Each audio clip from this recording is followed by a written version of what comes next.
We will call this meeting to order. Before we begin, I just like everybody just take a moment of silence for the people of Ukraine.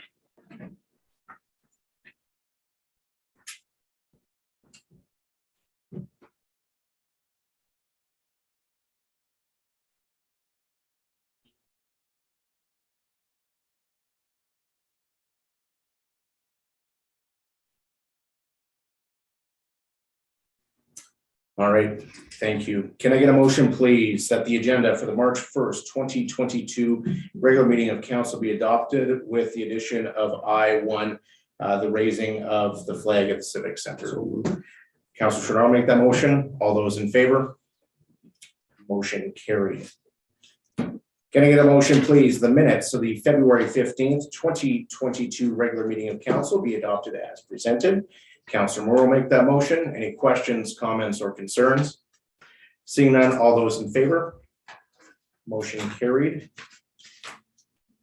And we have no public hearings, but we do have a delegation joining us this evening from the Edson Housing and Homelessness Estimation Project, presented by Emma Wallace, Project Manager with the Rural Development Network on behalf of Reflections Edson and the Edson Homelessness Task Force. Welcome, Emma. Hello, and thank you for having me. Well, thanks for joining us. We look forward to your presentation this evening. Thanks.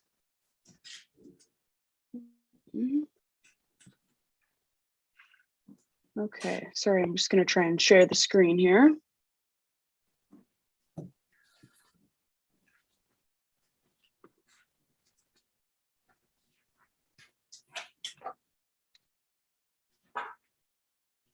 Can I just get a verbal, you can see the screen from someone? And thank you. Perfect. Okay.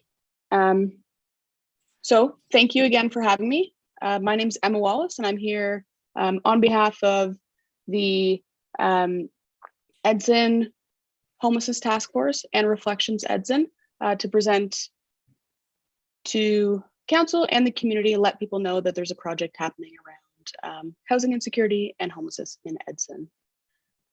So before I dive in, I do want to recognize that, or I guess acknowledge all of the Indigenous people of all the lands that we're on today.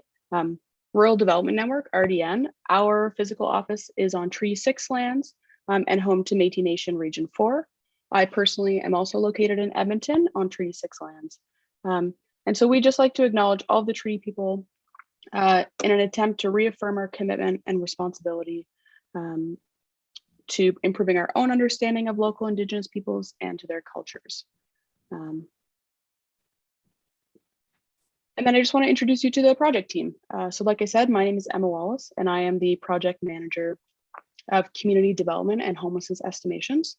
And my colleague, Linda Bernecki, is the director of health and wellness and Indigenous engagement. And so the two of us are the faces of this project. You'll see us connecting with community and with yourselves throughout this project. So for those of you who are like, why RDN? Why are we here? We like to share a little bit about who we are. So Rural Development Network, acronym RDN. We're a nonprofit organization, and we offer community and social development services on a cost recovery basis across Alberta and across Canada. So we equip communities with tools, information, and expertise needed to jumpstart projects identified within your communities.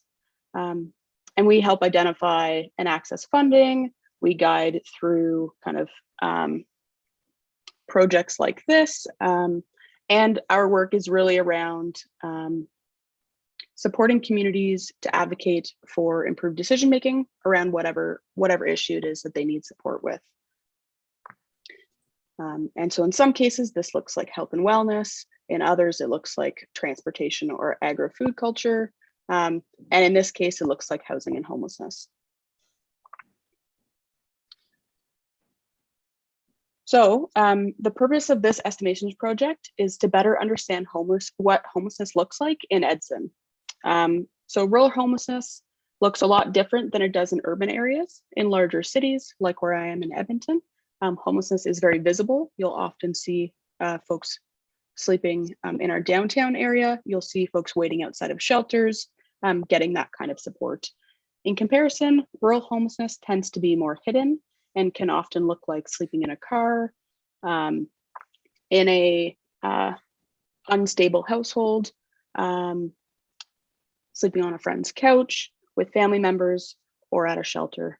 And because it's hidden, it can be more difficult to define, understand, and to quantify.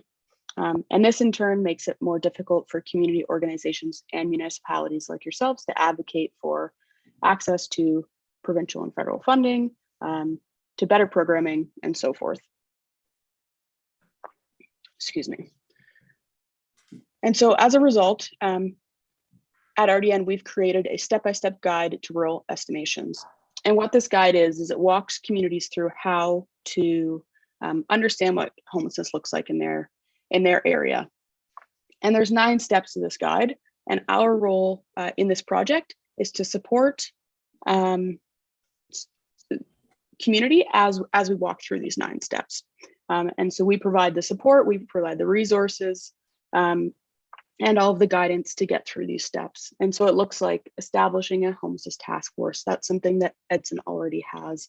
Assigning a coordinator to the project to support this work, understanding what we mean when we say homeless. And then it's training volunteers and agencies to deliver this estimation count. It's marketing to the community that it's happening. It's doing the actual count itself. And then we do some data analysis, reporting, etc.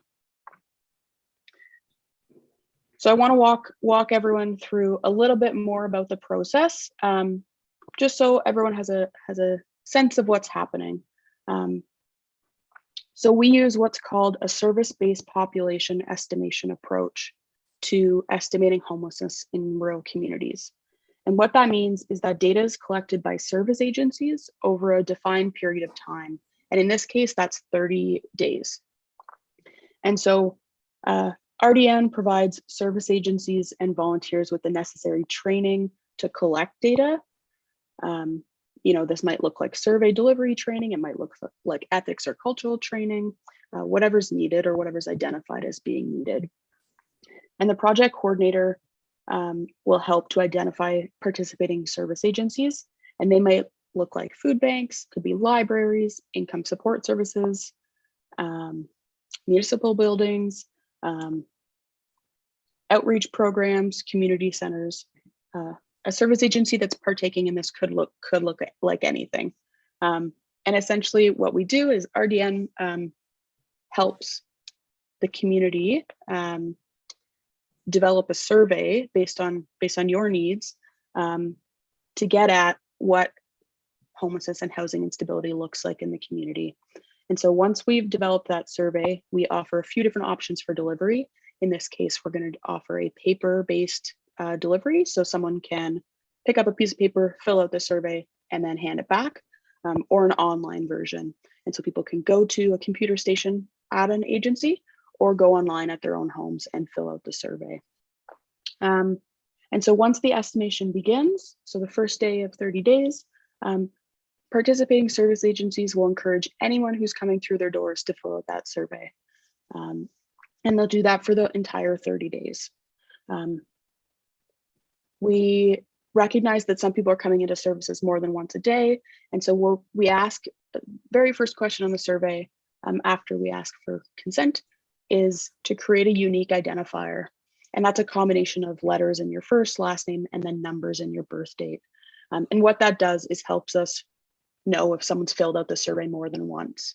And that just kind of eliminates any possible concern for service agencies on having to track who's been in and out. Excuse me. So essentially, we provide that survey, we provide training, we help market within the community that the count is happening. And then agencies will ask anyone attending, accessing their services, accessing their building to fill it out. Obviously, this is entirely voluntary, and staff are trained to support people to fill out the survey if they'd like. And if people are not interested, then that's also okay. Once the surveys are complete, or the end of the 30 days finishes up, all the surveys get sent back to us at RDN. We analyze all of that data, and then we provide a summary of what's happening in Edson, and we provide that in report form. And that kind of helps the community understand what homelessness looks like in their area, but we can also provide recommendations. So based on what we know, what we found out, what are the next steps? And I'll do a little bit of a plug here as well. We have identified quite a few agencies who are interested and willing to participate, but if any of you council members have recommendations, ideas, or contacts for other organizations, locations, or people that you think might be interested in participating, please do connect with myself. And my contact info is in the agenda on that delegation form. We'd love any additional agency that we might not have thought of. So real quick, we wanted to highlight some of the project goals. So essentially our main objective of this project is to develop a process for your local service providers to engage with and collect information with those who are experiencing homelessness or at risk of becoming homeless. Doing this provides you with demographic data to help understand who's experiencing homelessness or housing instability, and to identify where and when community resources are most needed. And from there, hopefully this information will help you to advocate for improved decision-making, improved programming, and greater access to funding. So essentially, we want to provide Edson with the tools and information needed to better understand what homelessness looks like in your area, in turn to influence change. So quickly, some project deliverables. We create customized survey delivery and customized surveys for the community. We develop training sessions for the community and a resource landing page for those participating agencies. We provide those in-person, I say in-person, virtual training webinars to agencies and volunteers. And then we do all the data entry analysis and provide that report and recommendations. And then at the end of this project, hopefully we'll be invited back to do a presentation on what we found and what some next steps might be. And then this project takes roughly 3 months, 12 weeks is what this project usually looks like, these kind of processes. So I've outlined what our rough timeline is right now. So we've already begun working with the Homelessness Task Force to set up the project. We'll be doing training with participating agencies in the near future, next couple weeks. We're aiming to start the count mid to end of March, and that'll go for 30 days. And then it'll take about 30 days after that for us to do all the data entry, analysis, and reporting. So it's about a 12-week process. And yeah, I mean, I think that's really what we wanted to share with you today. Give everyone a heads up that this project is happening, provide an opportunity for any questions, but also to share what's happening in your community and let you know that, like I said, we'd love to be invited back in about 12 weeks or so to share what we found. So I'll say thank you so much. If there are questions, we welcome them. My colleague Marcia, who is with Edson Reflections, is also here should you have any local context questions. Thank you. All right, thank you very much, Emma, for your presentation, and thank you to yourself, Marcia with Reflections, Tanya and FCSS, and everybody else involved in making this happen. We will open the floor to questions. Council, do you have any questions? Councillor Benham. Through the chair, Emma, you had mentioned about securing funding out there. How hard is it to secure the funding, and what is available out there for it? Yeah, great question. So it's super difficult to secure funding around supporting homelessness, specifically in rural areas.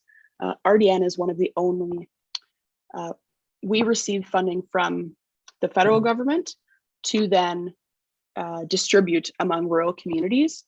We receive less than $1.5 million in funding per year to distribute to 43% of the province, 43% of the province representing all rural areas, which is not a lot, especially when we consider that that's not just focused on housing and homelessness. At a provincial and federal level, there are about 2 other bodies that distribute similar amounts of funding throughout the province and throughout Canada on a yearly basis, but it's quite competitive. It's quite difficult to access and to receive. And so our goal in these types of projects is to provide you with as many data points, as many arguments, I'll say, as we can, so that you're successful in receiving that funding. And hopefully then the need will kind of be shown in kind of provincial and federal governments, so that potentially more funding will be available in the future. Thank you. Thank you, Councillor Barr. Thanks. Through the chair to Ms. Wallace. Thanks for your presentation, and I'm pleased to see that we're able to kind of pick this up after putting it on hold for 2 years with COVID. My question is also a little bit around the funding aspect of it. So given the fact that there are so many agencies that have to be kind of gathered and involved and trained, and you know, many of them wear many hats, and there's a lot of effort getting put into this. How long is this count generally considered valid for? Some have an expiry date, and I'm just wondering what the expiry date is on this count after it's completed before a new one's required. Yeah, that's a great question. Typically, we say you can stretch these counts about 3 years. We say after 3 years, the data gets a little bit old and the picture changes, especially when we consider the possibility of government changes, I mean, COVID's its own huge context that is quite fluid. Most communities that have those resources available will do the count every 2 years. But we recognize that's not possible for a lot of groups. And so we try and make it as robust as possible. 3 years is a super decent amount of time to be using this information for your decision making. And after that, there's lots of opportunity to use some of that data, but it would need to be backed up with more recent information. All right, thank you, Councillor Chenard, and then Councillor Moore. Through the chair to Emma, thank you for your presentation. So you're lobbying up, so I'm going to reverse it on you. You said your funding's only 1.5. So obviously your organization says there's a need throughout the province. How much power do you have to go back to the federal government instead of 1.5, maybe get 5.5? Because the need's there, the problem we're all having is funding. Yeah, for sure. That's a great question. And that's a tough one. I think we right now don't have the power to do that. I think as we work with more communities to show this need and get more of that information and data that this is actually, you know, we know that homelessness is an issue, but we mostly know that it's an issue in urban centers. And so as we work with communities like yourself to highlight the need in rural areas, the hope is that we can begin to advocate for all rural communities on a federal level. That's a little ways out, I will admit. We're not prepared to do that immediately with the kind of information that we have currently. But that is our one of our goals at RDN in the next few years. Okay, thank you. Councillor Moore. Through the chair to Emma. How detailed are your surveys, and a lot of the questions are yes or no, or do they have a range, for example, from maybe 1 to 5 through 1 to 10, or how is that constructed? Excuse me. Yeah, so the surveys are, excuse me. we have a general template that we provide any community, and then as we work with that community, we detail it based on your need. And so the surveys are quite in depth once they've been tailored to your needs. And so there's we try and balance in depth, getting rich data with not taking up too much of people's time and respecting privacy and whatnot. We ask about 30 questions, and throughout those questions, they're not just yes or no. There are a lot of options around what we're asking. So, we ask some demographic information. That's more straightforward, but then we ask things like, why do you think your housing situation is unstable? And there's probably about 10 or 11 options there. And it might be related to health and well-being. It could be related to employment. It could be related to COVID. There's quite a few options that we lay out in a lot of these questions, and all of that data combined gives us answers to more than the questions that we've asked. Thank you. All right, thank you. Councillor Taylor. Through the mayor to Ms. Wallace, thank you. I echo everyone's comments and say thank you for your presentation. I sit on the Homelessness Task Force, and you presented to us a few weeks ago. I appreciated that you asked, what are the challenges that we seem to face, what things we want to get out of it. And I appreciated you touching base with the task force and getting our feedback. Looking ahead to the estimation, what do you think is the biggest challenge you might face in Edson as you do the estimation? Yeah, I think there are maybe two challenges that we foresee that we kind of chatted about actually at that meeting. One is that we're in a bit of a weird time, and I don't know how else to put that. Between COVID and all of the challenges around that, some folks are virtual, some are not. Some buildings are open, some have adapted hours, and then our political climate.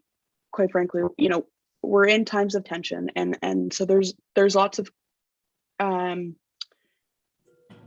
concern, fears around people's willingness to participate in a survey like this, and so that's a challenge that we're kind of preparing to address right now. And some of that goes through that marketing piece, explaining really well to the community. It's conversations like this, but we'll also be doing conversations with other community members around why we're doing this survey, why it's really important that we're doing this survey, and why anyone can fill it out. And so that's kind of one of our challenges. And the other is that we're in rural and remote communities. And so how do we make sure that people are getting an opportunity to fill out that survey? And in that case, we're looking to work with more than just specific service agencies or service agencies specific to housing and homelessness. We're looking to reach out to community centers, to the library and whatnot. So we're getting a really great picture of folks in Edson. Thank you. Thank you. Ms. Jensen, do you have anything you'd like to add at this point? No, I just appreciate you having a listen and looking forward to the support. And I know it might be a busy 30 days, but I like the idea that it's kind of a finite term that we can kind of blitz it out there and get as many, participants as we can. And I've provided a list to Emma of places that we can go. So hopefully some of them are town facilities. So we're just looking forward to the support and the success of the project. Thank you for having us. Thank you. Just one question to Emma, if you can remind me. We're fortunate that community and social services, the provincial ministry provided us with some funding to allow us to do this work. What is the cost of doing the homelessness count? As we develop our plans to look at homelessness, the mental health and addictions issues in our community for the longer term, I think it's important that we have some numbers so we can plan out if we want to do an updated report here in a few years. What would we be looking at in terms of cost? Yeah, for sure. So depending on the size of the project, our level of involvement, it tends to range between 15 and 20,000. That changes a little bit, size of community. So in your case, it's around 15 to 18 would be based on your size. And then we recognize that funding is an issue. I mean, that's the first thing I kind of said. And so what we do is we work with communities to meet them where they're at. And so, you know, some communities we're working with can only provide half of that. And so we provide them with the guide and all of the resources, but we don't necessarily provide our time in there. And so we're very flexible. We want, you know, this is our organizational mission. And so we want to make sure that this is something that communities have access to and are able to do. But yeah, around that 15 to 20,000 is usually what we say to kind of try and hold off on for us. All right, thank you very much, Emma. We look forward to the data as we develop our plans to deal with this serious issue in our community. And I know we had a robust discussion at our strategic planning session as well. So we're really looking forward to the information, and a perfect time with the income tax clinic going on and other initiatives in our community. And as you know, things are lifting in terms of restrictions as well. So with that, you're welcome to stay for the rest of the meeting, or feel free to log off. Thank you so much. Thank you again. Thank you. Thanks, Marcia. All right, we will move on. Can I get a motion, please, that council give first reading to bylaw number 2274? Councillor Byer will make that motion, and I believe we have Carrie Florzone, our senior planning manager, with us to walk us through the draft addressing bylaw. Good evening, Mayor and Council. I don't have a presentation for you tonight on the addressing bylaw. It is pretty text heavy. Our current addressing bylaw is quite old. Bylaw 1690 is from June of 1987. And what we're finding is that when developers come forward with proposals, our current bylaw isn't meeting the need to set out the parameters in a clear manner. It's creating some delays and some confusion. So we brought forward a new bylaw, hoping to repeal the current one and replace it with the proposed. And I'm not going to walk through it unless somebody really wants me to. Absolutely not. Exactly. So that kind of concludes my summary, and I'm open to questions. All right, Council, do you have any questions? Councillor Byron. Thanks. Through the chair to Ms. Florzone. Just regarding, there was a note in there saying that maybe some municipal addresses might have to change. Do we have a count on how many that we're anticipating may have to make an adjustment with this? So there isn't addresses that need to change at this point necessarily. There is a section that was included in the proposed bylaw that if somebody felt that they wanted to elect for an address change, that they could come forward with that. Or if a utility provider or Canada Post noticed an issue, that we could also have a mechanism under the bylaw to change an address in those instances. But at this point, it's not like we have a list of ones that are waiting for a change. Thank you, Councillor Chouinard. Through the chair to Ms. Bedore. Shouldn't these addresses mainly be towards new development? Like even the bylaw is 1986, but I mean, Main Street is Main Street, so the houses are named out. So some of the vacant lots, which we don't have a lot of. So I'm looking at, let's say, Hillendale undeveloped, or our West End. So a lot of these addresses would be to new developments. Wouldn't that be more directed than to say that, you know, suddenly we're going to start changing everyone's address in town? It seems a little extreme to me.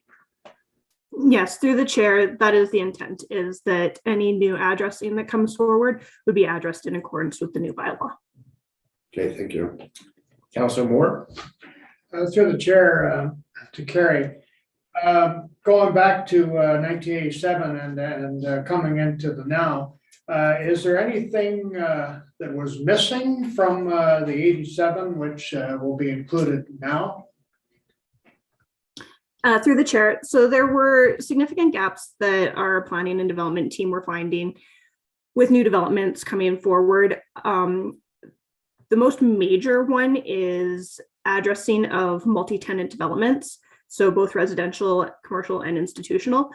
And like I said, it was causing a few delays in the approvals process to get those kind of sorted out, since there was no framework for that, which has been included in the new bylaw. Thank you. All right, anybody else with questions, comments, or concerns? Thank you, Carrie, for bringing this forward, and I'm happy to see just another way we're trying to make things easier to get development going in our community, so appreciate that. With that, I'll call the question. All those in favor?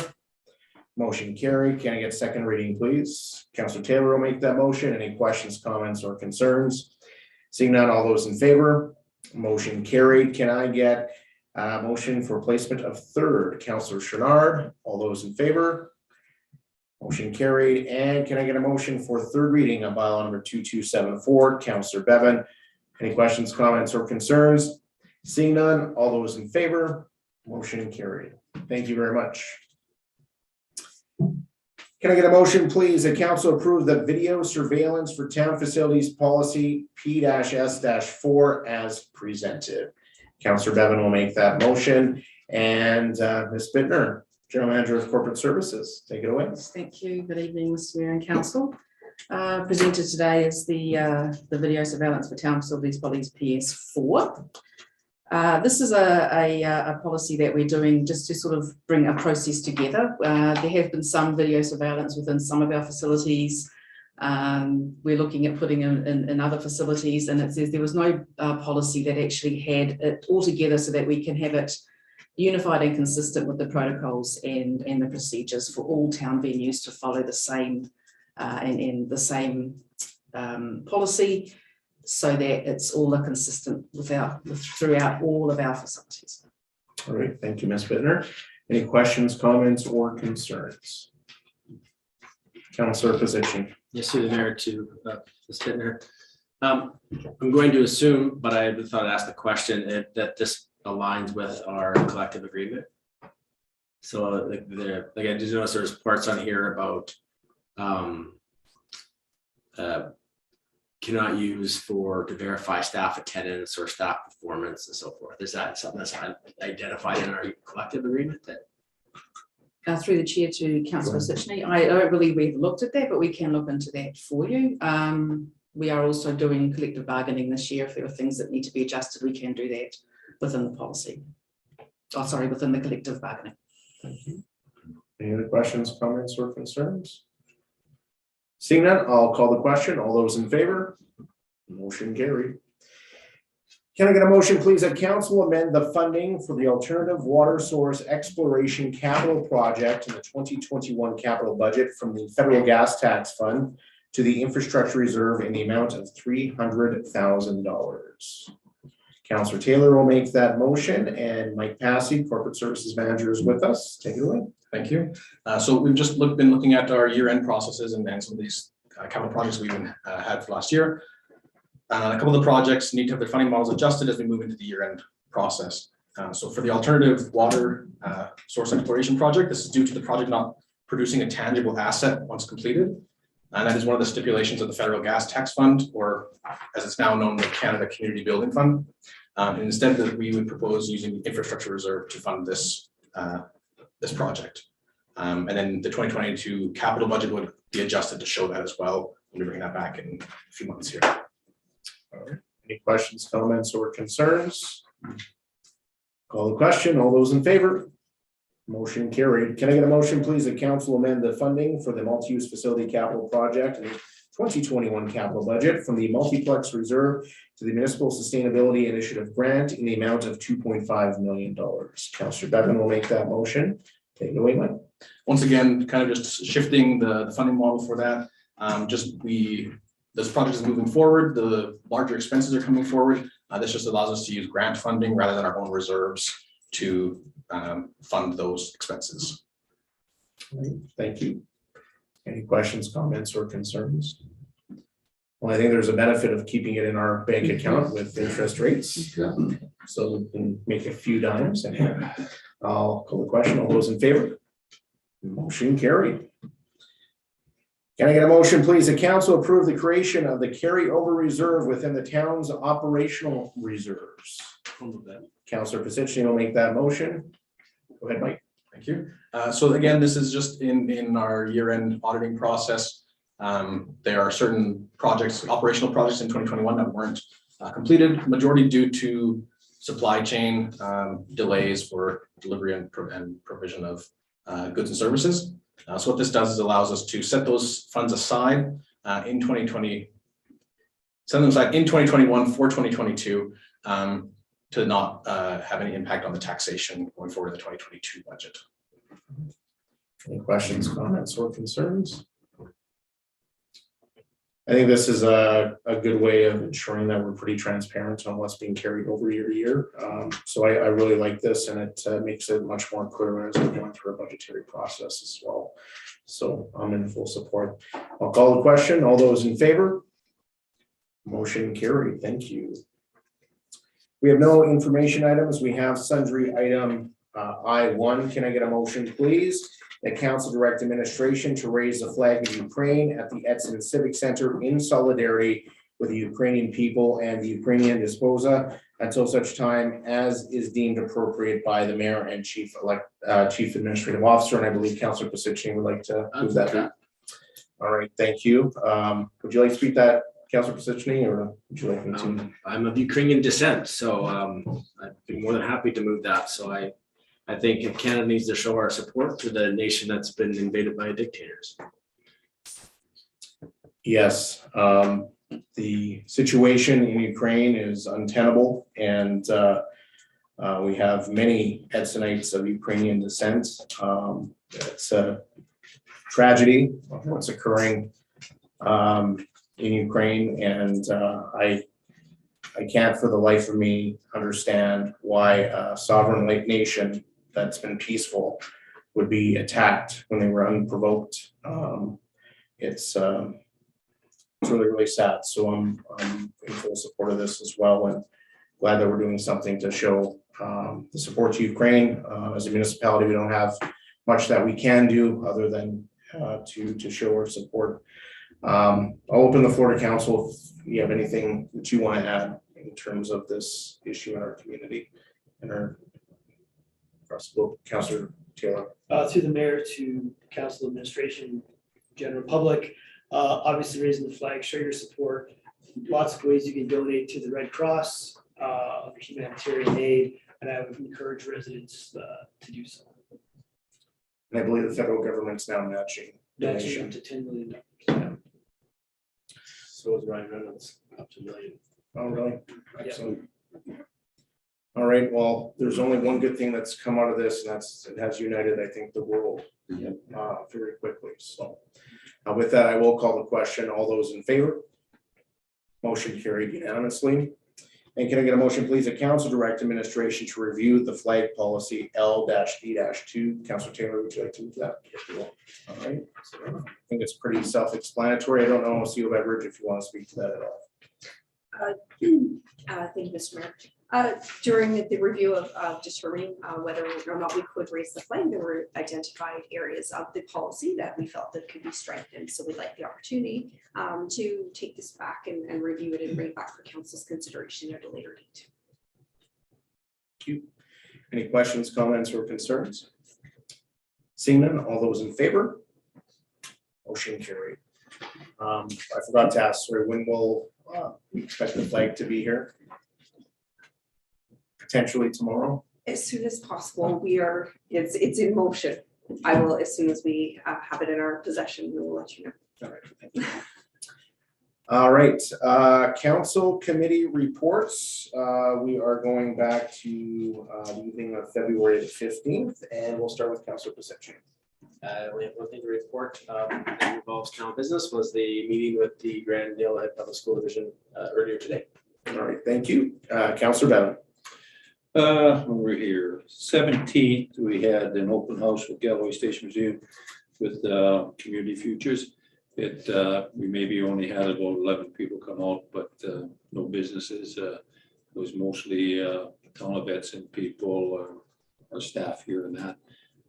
3, 4 Yellowhead County councillors did come out and we talked about it. They went till 7 o'clock, but they should have probably closed at 5. But they give it a try every year, and they're just as baffled as anybody else why, we hold open houses and that, and nobody really comes out. And they got to meet Clayton over here, and the ladies just loved you, Clayton. They thought you were a great addition to the team, and your information you really impressed them. So it was good to see. But we had some good discussions amongst everybody in that, and I stayed pretty close to the end. And then CEO Beverage came in, and I missed her, but they loved her too. So they thought we done a great holiday. So I should have showed up. It was good. No, they were probably happy you didn't, but that's another one. Should have showed up. 23rd, I couldn't make the pink shirt day because we had a meeting with the ESTS down at the museum there. There was a van came through town, and they were from Winnipeg, hitting different communities around the area, going all the way up to Fort St. John. And they showed us a van that could possibly work for our seniors transportation. It was a smaller van. It was configuration inside could be up to 10 people, 2 wheelchairs, whatever you want to configure it. The price on that was about 120,000 to start with, and up. Depends what we want to put in it, how fancy we want to get it. The van wasn't very fancy at all, but it was still 120 grand. So we had a nice chat with them. I was there, Jim was there. There was a few other people there too. It was a very good conversation with them. And they're going to drop information off to the Senior Transportation Society and that. 24th, we had a Community Futures meeting. Not much to present on that. Just kind of going over what we had the last meeting there. Main thing was Lemonade Days is coming up, and I believe I sent out information to all you guys on that. We did talk about the other places we found. Their mascot went out to different stands, so we'd like to get Eddie out if we can, and maybe the fire department would be involved. Other places, the fire department got involved in that, and the kids really loved it. And that. Other than that, we just talked about the Triple RF program, how well it's going, and people are paying back their money in that. I'll end it there because Councilor Byer can carry it on from there. And today we had our Edson business walks. I was paired up with Jason Arson from the town here. It went very well. We had good conversation with all our businesses. Some that we were supposed to visit were closed, which unfortunately went out of business.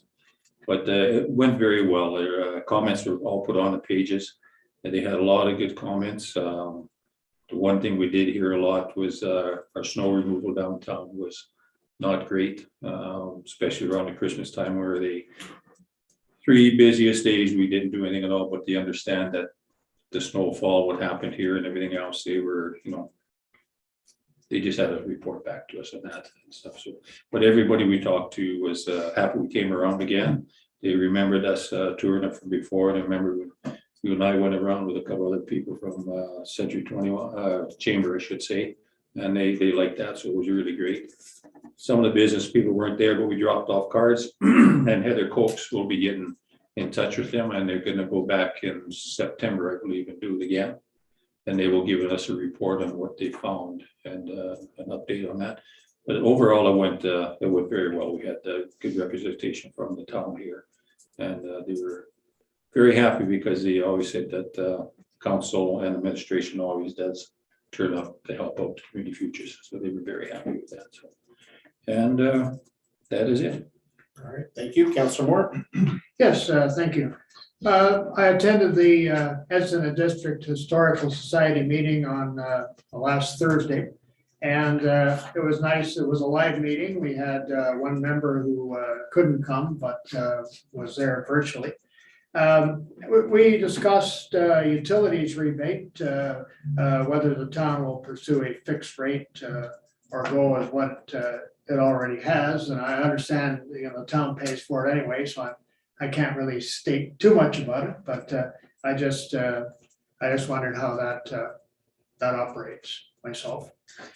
And good news, murder mystery returns to the Galloway on March 31st, and because of the COVID restrictions being lifted, Sherry tells me it's going to be a great time, and it's going to really tax your mind, and everyone's going to enjoy it. Groups of 4 up to 8, as I understand, and should be a lot of fun. And on the 25th, I virtually attended the Alberta Municipalities webinar on the provincial budget. Not too many fireworks there, not as many questions as we thought there would be, but of course there were some concerns, including provincial downloading, which is a concern for just about every municipality, I would think. And but good participation in this one. And on February 28th, I was one of the people who attended the National Police Association meeting at the Legion. I thought the presenters were quite excellent, and the slideshow showed us many things. As stated before, close to 24 people were there. Many of them were members and a lot of people from council and administration. And yeah, speculation, a lot of speculation on how a provincial police force would work. Few examples of hard data though, as far as cost, but the common comment was that it was going to cost a lot compared to what we already have in the RCMP, and a lot of good questions were raised too about what would or could happen with a provincial police force. Found interesting, the city of Victoria trying to recruit 12 new members, and they just can't. They can't attract even one member. Looks like they might go overseas, mentioned about the UK to try and find members. $20,000 signing bonus, which I thought was interesting, but so far they sounds like they don't have any leads. Yeah, so that was about the size of it, and yeah, we'll see what develops after that. And that's it, or do you have anything else? That's it. That's it, Yeah, okay. Councillor Byron? Okay, thanks. On February 17th, I attended the Emerging Trends legal seminar virtually. And as dry as it sounds, I found it quite fascinating. And actually really liked the virtual method. It worked great for me. We went over a bunch of different things, tax reform policies, property tax classes, subclasses, local improvement taxes, minimum property taxes. They went over a host of things. Some of it was, I would say, review, refresher. Some of it was new. Although the government had already announced some changes to COVID at that time, they went over some really interesting things about COVID and just where some legal, I guess, trends are heading and case law on that is. So that was definitely something that I'll keep my eye out as we move forward. And February 17th, as Councillor Bevan mentioned, was a Community Futures West Yellowhead open house at the museum. February 24th, we had a Community Futures West Yellowhead meeting, and Councillor Bevan covered most of it. My only comment with the government grants that they've given out to businesses, and then they have to pay a portion of that back, is that so they changed the terms on it a little bit as well, and some people that have been wanting to pay can't figure out how to pay. The banks don't know how to accept the money. It's quite bizarre. So there's definitely some kinks to be worked out. And in the business walks today, there were some people saying, yeah, we tried to pay, we have the money, but we can't do it. They go to the bank and the bank doesn't know how to accept it. And so it seems a little hairy. So hopefully those kinks can get worked out sooner than later, because there's a lot of businesses that have those loans out, and it would be desirable to see that money back. On February 28th, as Councillor Moore mentioned, I also attended the RCMP National Police Federation engagement at the Legion here. I think a lot of great information. They do have some virtual seminars that was open to the public. and the virtual seminars as well. They've got a bunch of different police models. I've also got a copy of the PowerPoint presentation. And it definitely left with even more questions than answered in regards to the province wanting to do a transition study going into to kind of head in that direction, and the additional challenges that are extremely overwhelming. And how when we look at Surrey and we kind of mentioned Surrey a little bit, how challenging that is, and then even why they're actually pursuing this. It's quite challenging to understand that as well. When we see the information that's already been presented, and the information in the PricewaterhouseCoopers report as well, I don't understand why they're pursuing any further. And if they are, then it ought to be an extremely large red flag for every resident in our province, because this will be ballooned. And I don't have a lot of faith that municipalities won't be on the hook for the rest of it. So if you haven't attended one, they are public, unlike the government engagement sessions, which are only open to elected officials. There were some people in the crowd that were quite upset about that they weren't allowed to attend the sessions that are only open to elected officials from the government. So they're supposed to talk to their MLA about that. And then March 1st today, I also attended the Community Futures West Yellowhead Business Box. I walked along with CAO Beverage and had some really great discussions with our business community and some of the challenges that they're facing. And it was really unique. Every business is just so different in their challenges right now. But a lot of really great discussions. And then also this afternoon, I attended the Grand Yellowhead Public School Division meeting with their board trustees, and kind of went over some challenges that they've got there, and their key targets that they're working towards as well. So. Thank you, Councillor Sharp. My last 2 weeks has been very uneventful, except for Pink T-shirt Day I took part in. All the meetings are coming up in the next 2 weeks. All right, Councillor Taylor. Thank you. Yeah, on February 16th, I attended the Homelessness Task Force, and I was meeting, and I was all prepared to give a great presentation on the estimation project. And then that was tonight, so that takes care of that. But we did, it was great that they came to us and they got great engagement, asked us things that we wanted to see out of the estimation that they're going to do. We got to see the timeline, that was very thorough. I'm very excited that this is going ahead. It's been 2 very long years to get to this point. And I'm excited to see what the numbers and the data that's going to come out of this, and to see it come back to us so that we as a community can make decisions on how to proceed from here. So also on February 16th, man, I got to stop having meetings on the same day.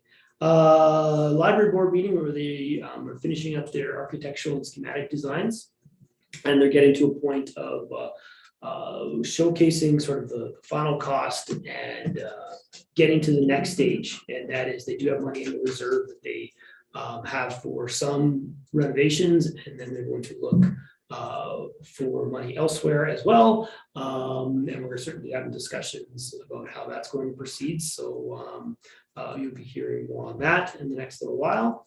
On February 17th, Lex and I attended the Yellowhead Regional Library Strategic Planning session. Both of us contributed to it, me more so, but it was great to hear that they have a plan. And some of the things that we've considered priorities within our strategic plan, in terms of looking at Indigenous reconciliation, that's something that they've included as well. So it's positive to see that. On February 23rd, I attended the Pink Shirt Day. The message was awesome. The clientele that attended it was kind of sketchy, but that's okay. And today I attended the Grand Yellowhead Public School Division presentation they did with us. It was good to hear some of the things they have planned in their school division. So that's my report. All right, for me, on February the 17th, I attended the Community Futures West Yellowhead Regional Business Support Network meeting. Unfortunately, there wasn't much Edson representation there, but some really good discussions on the challenges coming out of COVID. Now it's supply chain. Everybody's hit with supply chain issues, with cost of product going anywhere from 30 to 70% increases. Transportation costs are huge. especially if you are getting something on a container ship, and labor issues as well. So lots of challenges with that. On the 22nd, I was invited to be a guest speaker at the Alberta Chamber of Resources annual general meeting with Lisa Raitt. You may remember her. She was the former federal transport minister. I attended along with the Reeve of Lethbridge County, and we talked about energy and the importance of energy transition and how that's impacting communities. On the 24th, attended a budget town hall with Minister McIver and municipalities. Some key highlights, capital funding this year for MSI is at 485 million. It is less than previous years, but that's because in 2021, they front-ended about half of the funding. So there's what looks like a cut this year, but it's actually not a cut. Funding for MSI is stable at 722 million. The local government fiscal framework will be coming into effect in 2024-2025. Minister McIver was quite frank and blunt that they don't have a formula on how that is going to be doled out, and urge municipalities to bring forward a plan. He'd much rather us come up with the plan on how that's going to work than the government instituting it, which was good to hear. Library funding was flat with no change. Operating MSI funding was flat with no change. I believe FCSS funding was flat. So depending on which side of the fence you're on, you're happy with that or you're not because of inflationary concerns. But as we all know, we usually find out the horrible details of the budget about 2 months from now. So I also asked about the retroactive policing costs and whether or not the province was going to help municipalities. Mr. McIver indicated that there is nothing in the budget, and was very clear that he agrees with municipalities that the federal government should be covering those costs, since neither the province nor the municipalities were at the table when this was discussed and approved. February 25th, attended the AUMA budget call, and you guys received a synopsis in your emails as well. On the 28th, the National Police Federation at Town Hall. One of the things that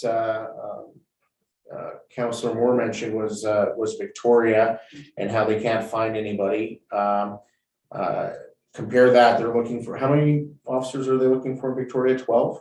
12. If 10% of the current RCMP members move over to the provincial force, they will still have to find 2,500 officers. What they found in Surrey, for example, is RCMP officers were not inclined to move over to a different force. And they anticipate that being also a concern. And it was interesting to also hear that the Edmonton Police Force had one of their best recruitment years last year, and they only trained 94 officers. So that's one piece of the puzzle. It was also interesting, and I didn't realize this, despite all the phone calls I've had on this issue, different conference calls. In the actual PwC report, it actually says in there that their mandate is not to engage or consult with individuals or communities or municipalities. It's ridiculous. So we will continue engaging on this. I do encourage all members of council to attend that quote unquote consultation at the end of the month here to see how that goes. And once again, they're not opening that up for the public, and I want to know why the government is not being transparent about this. And if they do want to move forward, they definitely should be having a referendum on this issue. Latest surveys show only 8% of Albertans actually support this move. March 1st, today, attended the GYPSD meeting as well, which I thought was good and some really good conversation. And that's my report. We have no financial items. Questions from media and public regarding items from this council meeting. Adrian, are you on the line? Oh, she's in the room. Yay! I actually have two things. With regards to the homelessness, the RDN estimation and report that you're expecting. Do you anticipate much change since the last, because I believe Housing First did this a few years ago, quite a few years ago now, I'm sure the data is up to date. No, so the data that we have is based on the clients that they serve, that Housing Plus serves. It wasn't an actual homelessness estimation, an official one. We were planning on doing that prior to COVID. Actually, the training session for that happened like right exactly when COVID hit. So that was canceled at that time. So the data we have is not necessarily official data using official methodology that RDN is providing. So this is really important because this is seen as good information and good data that we can use with other levels of government. And then one more, Mr. Mayor. Do you anticipate with the supply chain issues that you referenced earlier that that will affect the multiplex build or any other major projects for the municipality? It's impacting a lot of things right now within our operations in terms of finding parts and equipment. Without question, that's a concern. We do have the proponents of the multiplex that are currently working on their designs, so we'll see what they have come back with here in the next few weeks or months. But yeah, it's impacting a wide range. Clayton, I don't know if you have some examples you can give. Yeah, Mr. Mayor, just this morning, Pat and I were talking about a project, a capital project's delayed, and I'm trying to think which one it was now. And it's escaping me, but yeah, there's definitely issues, yeah. So right now we have the Vision Park project that's underway, and there is huge supply chain issues with, I think that's probably the one you're thinking of, with some of the equipment needed to get that project online. So, and I know that we have had various challenges, vehicles, equipment, parts. Yeah. No other questions? Okay, Mr. Kappas, is he still there? Is he? He's left the building. He's left the building. All right. And we have no public registered either. Okay. So with that, I will take a motion for adjournment. Councillor Chenard, you spoke to me. Councillor Chenard will make the motion. All those in favor? Motion carries. Great to